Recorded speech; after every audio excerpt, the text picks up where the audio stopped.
you have this spectrum, even grinding companies, right? Like Elb and others. It's like this solution has the potential to address the right sets of products and do it in the most cost-effective way that Right. people have seen.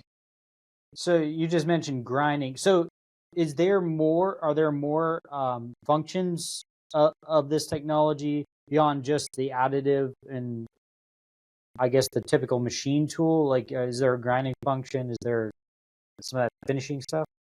Yeah, when we talk about hybrid manufacturing, some people in the market have already seen this idea of doing a little bit of printing with finishing, like with machining, right? Right. Seems usually milling. That's a great combo to start with. But our definition of hybrid manufacturing really anticipates a very rich uh, landscape of different solutions that are suited to different parts.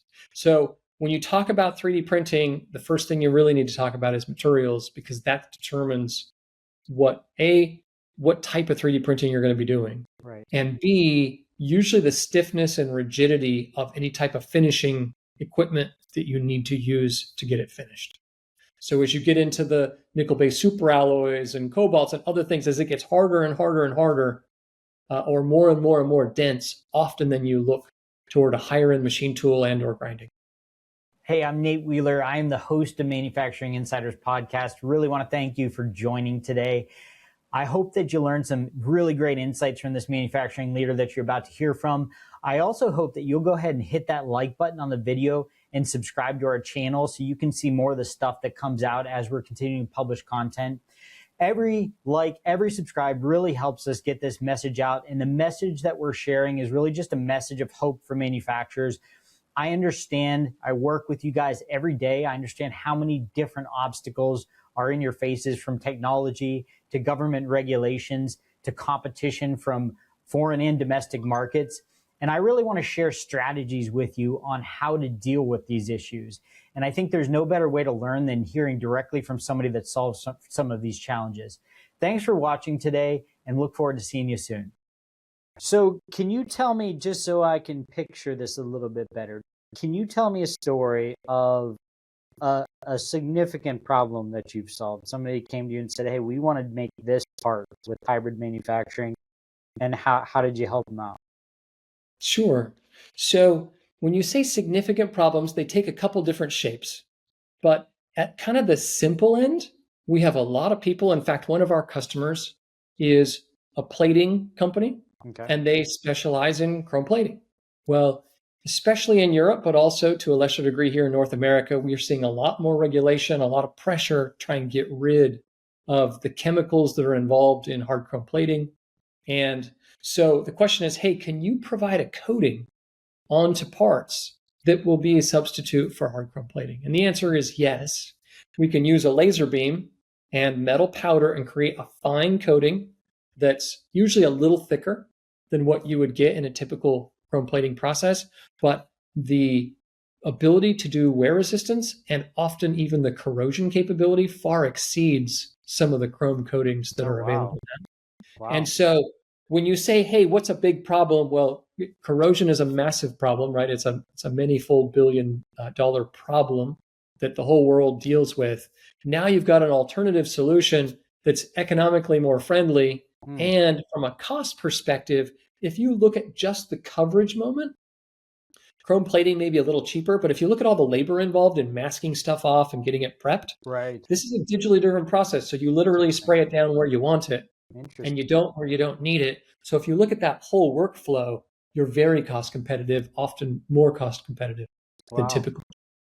And yeah, and obviously you don't have to ship it to that third party and all that. Yeah, I mean, I would imagine like at face value, you can do a batch of parts with hard chrome all at once, but getting all of them into the bath and, then transferring them out and everything else you have to do in between, even though you might not be doing as many parts at one time, you probably end up being much quicker on a machine.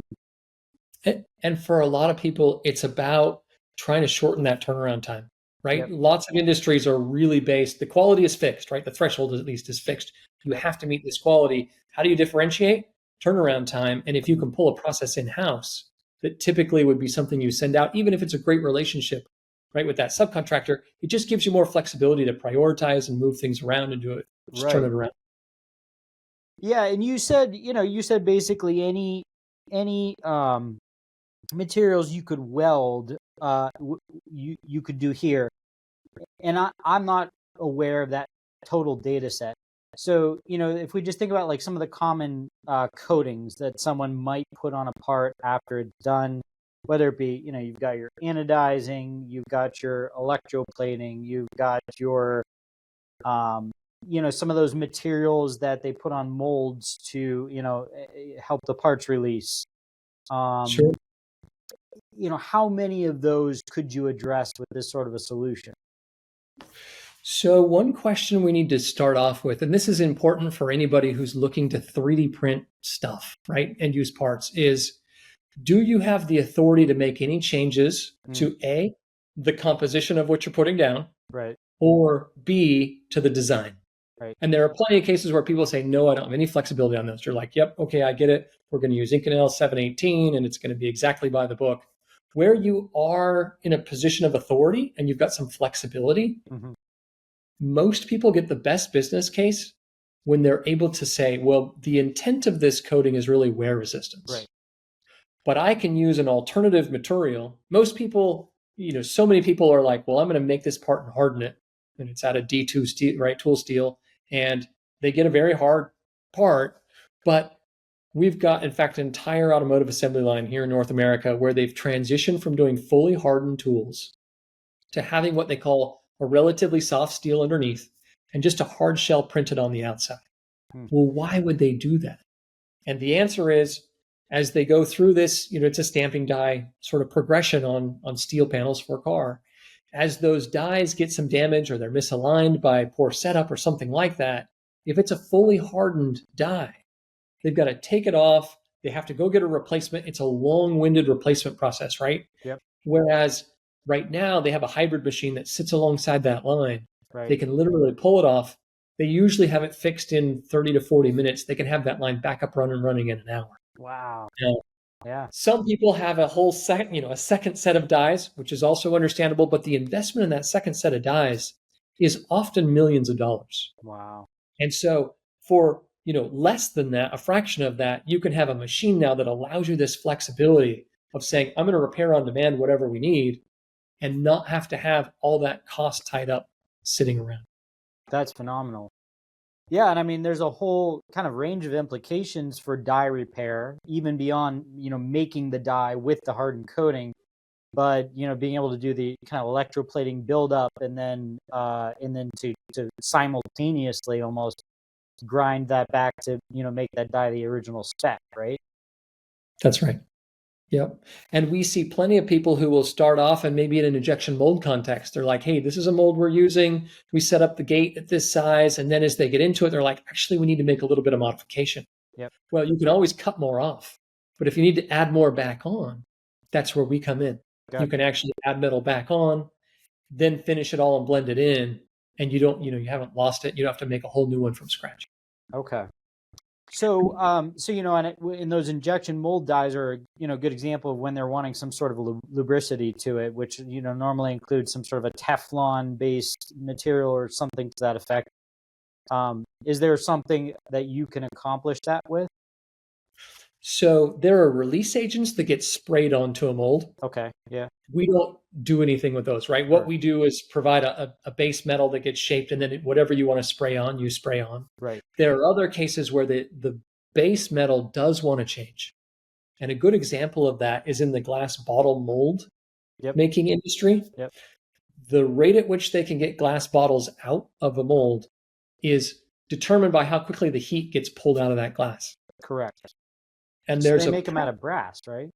They do. They have a lot of bronze. Yeah, bronze. So there's, glass in its molten state is quite abrasive. And so the default material for decades has been cast iron, and it holds up reasonably well. And at the edges, which is where most of the damage happens, many times glass bottle molds get a replacement edge, and it ends up being a nickel-based alloy. Because it's easier to repair and it's stronger and tougher and for all those reasons. So We actually have a fantastic customer that said, we want to apply this to glass bottles with bronze as the base material because it pulls the heat out quickly and gives you a really nice finish on the glass.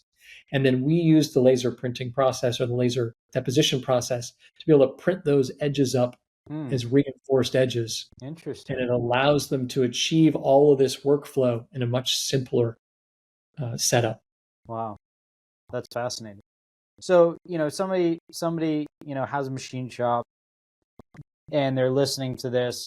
How do they know if they should be the ones that should be looking at this technology, whether it be from a price point standpoint or whether they're even manufacturing the right parts to even care about it?